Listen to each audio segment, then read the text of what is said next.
In this video, I'm about to show you the top 10 Wendy's items that are quietly working against your health, especially when it comes to chronic inflammation. Number 10. We are starting with the one that's been fooling people for decades. Wendy's has been selling the Frosty as this wholesome, happy tradition for decades. Cool, creamy, family-friendly. But behind the smiling faces in the ads, there's a lot they're not mentioning. And it's not just about calories or sugar counts. Here's the thing, when you strip away the nostalgia, you're left with a dessert that's as much a chemistry experiment as it is ice cream. That silky texture, it's not magic, it's gums, emulsifiers, and stabilizers all working together so it can survive shipping, sit in a metal hopper for hours, and still look Instagram ready when it lands in your hand. For a lot of older customers, that's a shift from the simple ice cream they grew up with. And the cleaning process that keeps the whole thing safe? It's a grind. The Frosty machine has to be broken down, scrubbed, sanitized, and reassembled every single night because dairy mix at the wrong temperature is bacteria's favorite playground. Some stores nail it every time. Others, well, let's just say the stories from ex-employees talking about skipping steps when they're short-staffed or tired speak for themselves. The ad campaigns aren't showing that part. Even the sugar story in a Frosty has layers the commercials won't touch. A small one can have more than a day's worth of added sugar for many people, especially women. Over 50 plus a solid hit of saturated fat. You won't hear the words inflammation or blood sugar spike in a Wendy's jingle, but those are the kinds of issues Harvard cardiologists keep warning about, particularly for aging hearts and joints. If you've ever felt that post-dessert crash, like your brain just dimmed the lights for the afternoon, that's your body reacting in real time. Then there's the stuff you can't taste but your body still notices. Ingredients like carrageenan and cellulose gum aren't inherently dangerous for everyone, but studies have found they can irritate the gut in some people and may nudge inflammation higher over time. For folks already dealing with digestive quirks, that's the kind of background noise your immune system doesn't need. Still, you won't see emulsifier-heavy ultra-processed dessert printed in bold on the menu board as just Frosty, because that's friendlier, and that's the point. As long as the marketing stays wrapped in warm memories, Dad handing you a Frosty after soccer practice, or that first fries and Frosty dare in high school, you're less likely to notice how far the product has drifted from the simple treat it's meant to resemble. The gap between the ad and the reality isn't a glitch. It's the business model. They sell the feeling. The rest, you're left to figure out on your own. Number 9. The Baconator was never meant to be subtle. When it launched in 2007, it was pitched as half a pound of beef, 6 strips of bacon, cheese, and not a single vegetable in sight. It was a flex, a loud, unapologetic, come eat this, aimed at younger crowds. But it didn't stay with them. Over the years, plenty of older customers stuck around for that same salty, smoky bite they remembered, even if their bodies started reacting differently afterward. This isn't just about calories or the occasional indulgence. A single Baconator can pack more than 1,500 milligrams of sodium. That's nearly an entire day's worth for someone who's salt sensitive. And let's be honest, most of us get more sensitive to it as we age. I've had neighbors tell me they can feel their blood pressure creeping up before they even finish the fries. The salt alone puts your heart and blood vessels under stress, but it's just one piece of the puzzle. The bacon is another story. Sure, it's cooked in-house, at least according to the ads. But many stores now use par-cooked strips that get reheated for speed. That's not a crime in itself, but we're still talking processed meat cured with nitrites. Those keep it safe and pink, but they can also form compounds your body doesn't exactly thank you for. And when you're already juggling blood pressure meds or joint pain, that extra inflammatory load isn't just unhealthy, it's something you might feel the next day. Then there's the fat content. Between the beef, bacon, cheese, and mayo, you're looking at 20 plus grams of saturated fat in one sitting. That kind of hit can temporarily spike inflammatory signals in the body and leave you with that heavy, sluggish feeling afterward. I've seen folks chalk that up to just getting older, but I've also seen the difference when they cut back on meals like this. It's not subtle. Add in how the burger is cooked high heat on the grill, crisping bacon until it's picture perfect, and you're looking at more advanced glycation end products. Those are the kinds of compounds that nudge oxidative stress higher, especially in older bodies. The bun, cheese, and sauces bring in preservatives and emulsifiers that keep the texture and flavor locked in for hours, but also make it more of an ultra-processed package. And we know from large studies that the more ultra-processed food in your diet, the higher your inflammation markers tend to be. It's no accident the Baconator still tastes the same no matter where you buy it. Every additive, every shortcut, every change in prep is designed to keep it consistent. The trouble is, what's consistent for the brand isn't always kind to your body, especially when you've got decades of wear and tear behind you. I've heard plenty of older customers say, "It's still good, but it doesn't sit the same." That's not nostalgia talking, that's your system telling you it's working overtime to handle what's in that wrapper. Number 8. Wendy's spicy chicken nuggets still carry that legendary status. For a lot of people, they're a memory of grabbing a 99-cent 4-piece after school, dipping them in barbecue sauce, and feeling like you were living large.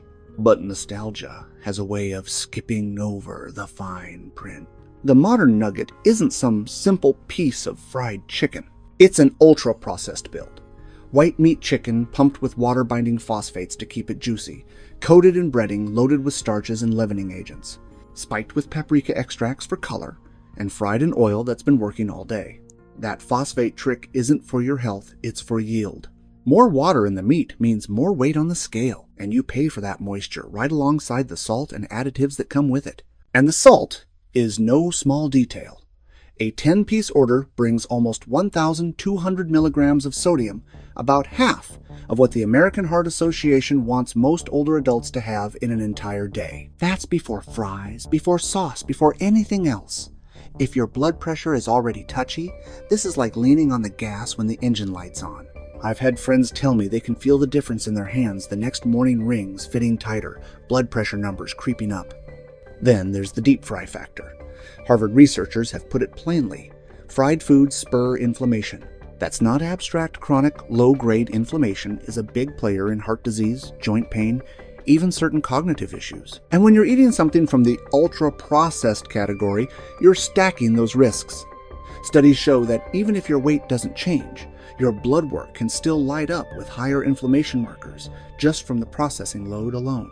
The fryer oil itself tells its own story. In the UK, Wendys lists an anti-foaming agent in the oil to keep things running smoothly. But no matter the market, commercial fryers take a beating. Reheated oil builds up oxidized compounds your body doesn't love, and that's what's clinging to the breading every time the basket comes up. You might not notice it in the moment, but that off feeling later, the heartburn, the sluggishness, can be your body waving the red flag. And customers are already picking up on other changes. Scroll through recent reviews and you'll see the same complaints. Smaller nuggets, thinner meat, heavier breading, sometimes even undercooked centers. That's not just a matter of nostalgia exaggerating the past. It's the reality of a product built for speed, shelf life, and consistency across thousands of locations. So while the ads lean into the internet icon and tease limited time runs to get you back through the drive-thru, the real story is in what those bites are doing once they're past the point of no return. It's not the heat that makes these spicy, it's how they keep your system smoldering long after the last dip in sauce. Number 7. Wendy's hot, crispy fries were pitched like a revolution back in 2021. Engineered to stay golden and crunchy for half an hour so they could survive the ride home. Sounds great, until you realize that meant changing how the fries were made, how they were held, and what was in them. These aren't just sliced potatoes with a sprinkle of salt. They wear a thin starch and rice flour jacket to lock in texture, plus a dash of dextrose to keep that photo-friendly gold. It's the kind of trick that works wonders for presentation, but doesn't do your body any favors when it's a regular habit. The sodium alone can hit hard. A small order brings about 470 milligrams. That's almost a third of what heart doctors recommend for the whole day. And that's before you add a sandwich, sauces, or anything else. If you've ever woken up the next morning with puffy fingers or your blood pressure creeping higher, you know exactly how it shows up in real life. I've had neighbors swear they can feel it in their wedding rings. But the bigger story is in the frying. Deep frying starch at high heat doesn't just make that irresistible crunch. It creates compounds your body reads as stress signals. Advanced glycation end products, acrylamide, fancy names for the brown crust chemistry that makes food taste amazing, and over time nudges inflammation into overdrive. Not in a dramatic instant way, but in a slow background hum that's hard to notice until it's been there for years. Then there's the oil itself. Wendy's uses blends like soybean and canola, which aren't inherently bad, but those fryers work all day. The longer the oil sits hot, the more it breaks down into reactive byproducts.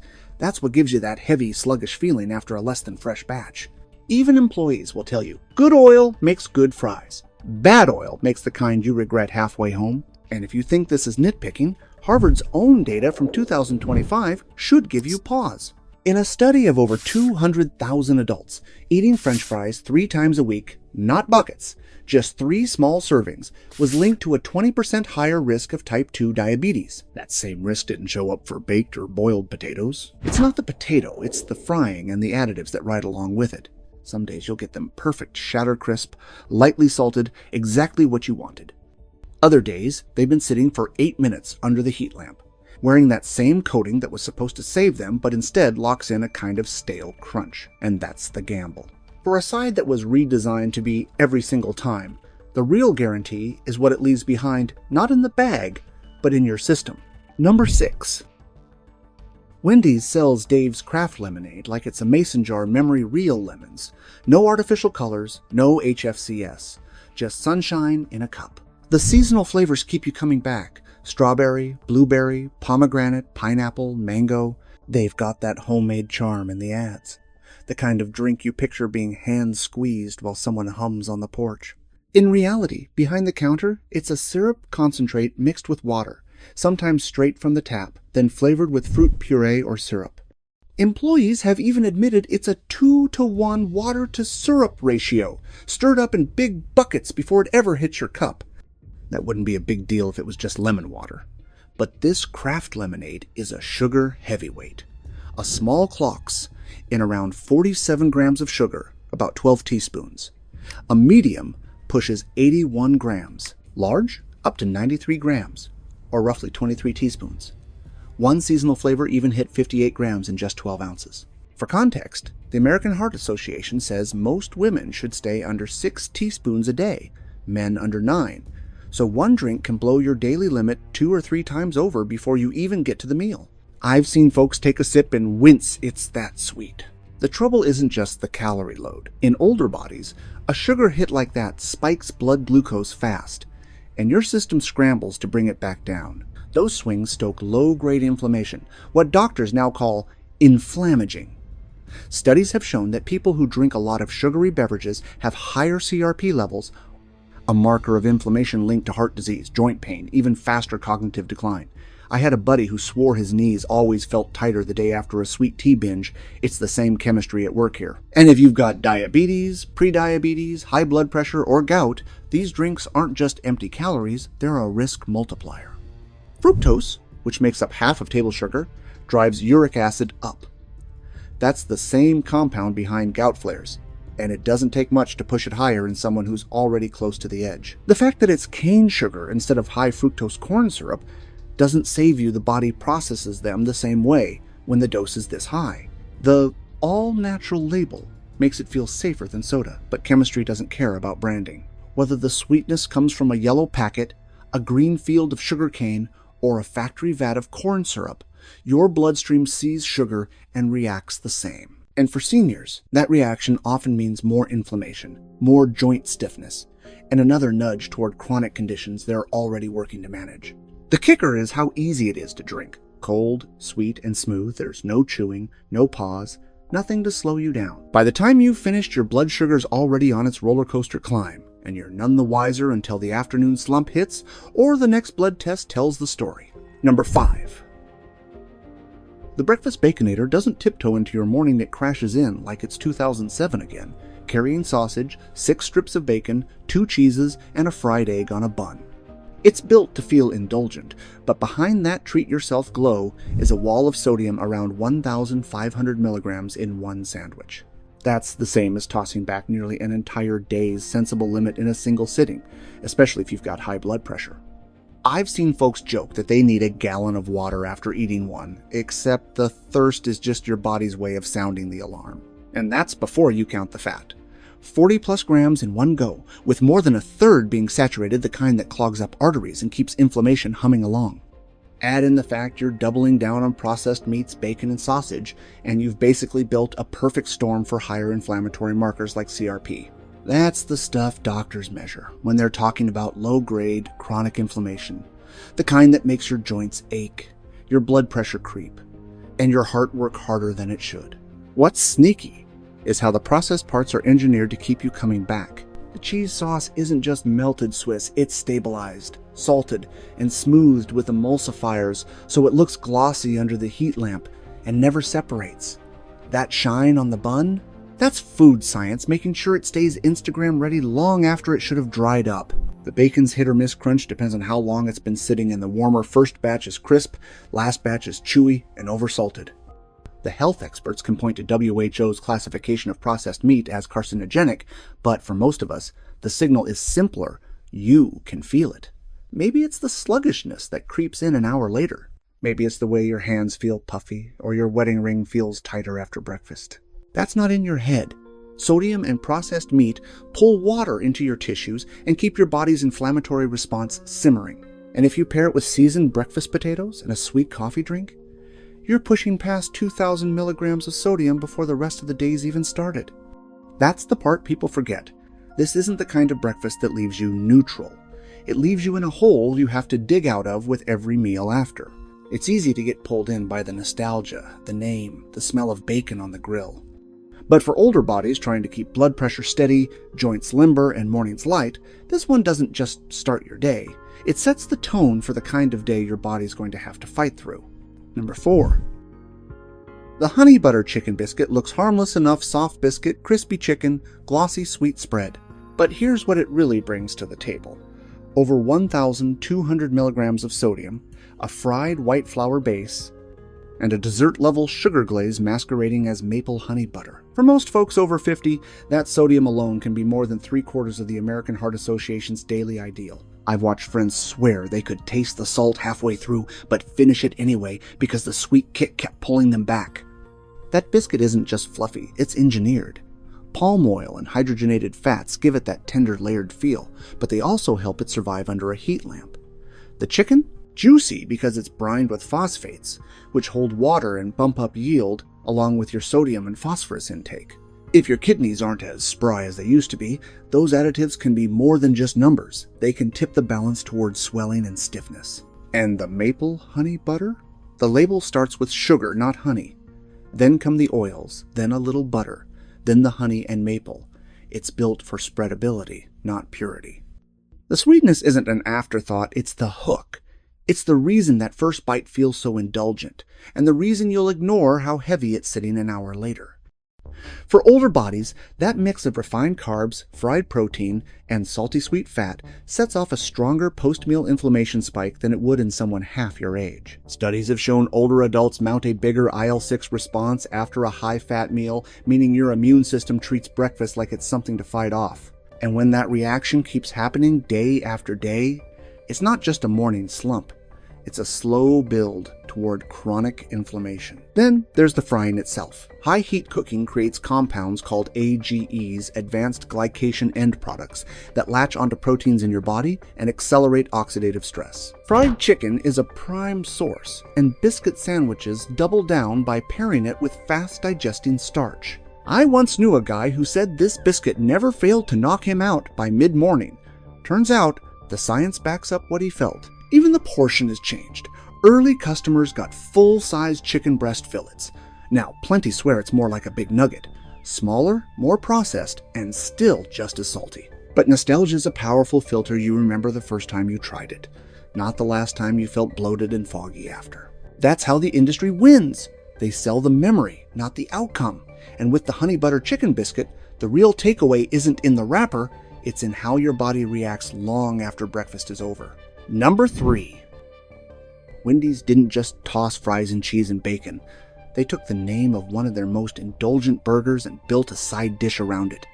And here's the thing, it's not just the calories or the cheese. It's the combination of deep-fried potatoes, nitrite-cured bacon, and a high-sodium, reheat-friendly cheese sauce that makes this one a long-term troublemaker, especially for older folks whose bodies react differently to that kind of load. You're looking at around 450 calories for the cup, with 25 to 27 grams of fat, up to 9 grams saturated, and roughly 800 to 1,000 milligrams of sodium. That's half a day's ideal sodium before you've even had a sandwich. I've seen more than one friend complain about feeling puffy after lunch without realizing the fries alone could have done it. It's not just about salt and fat, it's about how they hit your system together. Research calls this mix hyper-palatable, meaning it lights up your brain's reward centers in a way that makes you want more before you've even swallowed the first bite. It's the same reason people can polish off a whole plate of these without thinking. For seniors, that's where the risk sharpens. Deep-fried starch triggers oxidative stress and inflammation. Processed meats, like bacon, add their own nitrite-driven baggage, with studies tying them to heart disease and even certain cancers. Add the sodium spike, and you've got the perfect recipe for raised blood pressure and chronic low-grade inflammation, exactly what doctors tell older adults to avoid. And let's talk about the cheese sauce. It's engineered to pour smooth and stay creamy under heat lamps, thanks to stabilizers and melting salts. That means it doesn't separate, but it also means you're not just eating cheese, you're eating a product designed for convenience, not nutrition. The fries soak under it, and by the time you dig in, the texture's as far from crispy as it gets. Back in 2015, you could get these for $1.99. Now, depending on your zip code and whether you're ordering in or through an app, they're running $5 to $6 or more. Smaller portion, bigger price, same after effects. One guy told me he swore off them after a delivery order arrived cold and soggy, but even he admitted it took a few tries before he could stop giving them another chance. That's the loop they hook you with a name, hit you with the crave combo, and by the time you feel the slump or the bloat, you've already forgotten which bite tipped the scale. And in a body that's more sensitive to salt, fat, and inflammation triggers, it doesn't take many repeats before Just Decide starts acting like a main event in all the wrong ways. Number 2. The Frosty Cream Cold Brew sounds harmless enough. Cold brew coffee, a little sweet cream, maybe some flavoring. But pull the lid back and it's basically a melted Frosty poured over ice, with enough added sugar to wipe out your daily limit before you've even had lunch. A small vanilla clocks in at 27 grams of sugar, a medium jumps to 36, and a large nearly hits 50. For women, that medium blows past the American Heart Association's daily max. For men, it leaves almost no room for anything else the rest of the day. And here's the catch. Because it's liquid, you don't feel full. Harvard Health has been saying for years that liquid sugar is one of the sneakiest drivers of chronic inflammation, spiking blood sugar, raising blood pressure, and leaving you hungrier later. I've seen plenty of folks grab one mid-morning and then wonder why they're dragging by 2 o'clock. The creaminess isn't just milk and sugar, it's built in a lab to stay silky under heat lamps and car rides. Wendy's Frosty Creamer blends milk, sugar, and corn syrup with a mix of emulsifiers and gums like cellulose gum and carrageenan. Regulators allow them, but newer studies suggest some emulsifiers may nudge the gut toward inflammation in certain people, especially those with already sensitive digestion. That pudding-like mouthfeel people mention? That's the texture science doing its job. If you've got a gut that complains easily, these texture agents can be the difference between feeling fine and feeling off. A 2022 clinical trial found that even healthy adults eating one common emulsifier, CMC, reported more post-meal discomfort and showed changes in gut bacteria after just 2 weeks. It's not proof they harm everyone, but for anyone with IBD or chronic bloating, drinks like this can be a quiet trigger. Then there's the caffeine factor. Wendy's doesn't post exact numbers, but cold brew is generally stronger than hot coffee. For older adults, even a mid-afternoon cup can disrupt sleep, and poor sleep is another under-the-radar driver of inflammation. One neighbor of mine swore she couldn't figure out why she was tossing and turning, until she realized her harmless 4 p.m. Frosty cold brew was hitting her twice. First with sugar, then with caffeine. And let's not skip the sanitation wildcard. This drink is mostly ice, which means the ice machine is part of the recipe. Health inspections in multiple states have flagged individual Wendy's locations for mold in those machines. Not every store, sure, but it's a reminder that the clean in your cold brew depends on the last time that bin was scrubbed. So, in one tall cup, you've got dessert-level sugar, gut-irritating additives, caffeine that can wreck your night, and a potential cleanliness gamble. For a body already more sensitive to inflammation triggers, it's a lot to ask it to shrug off before the day's even half over. Number 1. Wendy's chili cheese fries sound like the kind of comfort food that's been around forever, and in a way, they have. The chili recipe dates back to 1969, born out of founder Dave Thomas's thrifty idea to take fully cooked burger patties that couldn't be sold and simmer them into a hearty chili instead of tossing them. Add that same chili over fries, drown it in a silky orange cheese sauce, and you've got a dish that feels like the good old days. until you look closer. The fries themselves aren't just cut potatoes. They're par-fried, coated with starches and seasonings to keep them crisp longer, and fried again in oil that's stabilized with anti-foaming agents. In some kitchens, they're cooked in the same oil as items with milk or wheat fine if you're 20 and invincible, less fine if you're 65 with allergies or gut issues. Then comes the chili meaty, yes, but also boosted with flavor enhancers like yeast extract so it tastes richer without piling in more salt. And the cheese sauce? It's engineered to survive a heat lamp without separating, thanks to emulsifiers and stabilizers. That creamy pour is more science than cheddar. One order clocks in at about 510 calories, nearly 1,200 milligrams of sodium, and close to 10 grams of saturated fat. For someone over 50, that's half a day's salt allowance and most of the saturated fat budget in a single side. I've seen friends with high blood pressure hit numbers like that and wonder why their rings feel tight the next morning. That's water retention from salt, your body's way of waving a red flag. And it's not just the numbers. High heat frying of potatoes creates acrylamide, which health agencies link to cancer risk, and loads the food with advanced glycation end products compounds that drive low-grade inflammation. Add in the fact that this is an ultra-processed stack from top to bottom, and it's the kind of thing research keeps connecting to higher inflammatory markers and heart risks over time. Marketing makes it sound wholesome, natural cut, skin on, made with our chili, but every part of this build is tuned for craveability. That salty, fatty, starchy combo is what food scientists call hyper-palatable. First bite, you're hooked. By the time the fries turn soggy under the chili, you're too far in to care. I remember a neighbor joking that these fries never make it home because they're gone by the first red light. Portions aren't what they used to be either. Regulars complain about smaller fills and extra charges for more cheese, but they keep ordering until the next day regret kicks in. One online comment summed it up bluntly. Those chili cheese fries will have you gripping the sides of the toilet. Not elegant, but memorable. This is the kind of dish that charms you with nostalgia, then quietly delivers a triple hit of salt, saturated fat, and inflammatory byproducts. And that's before we even talk about how fast the price has crept up compared to what you actually get. Some foods warm your heart. These warm your joints in all the wrong ways.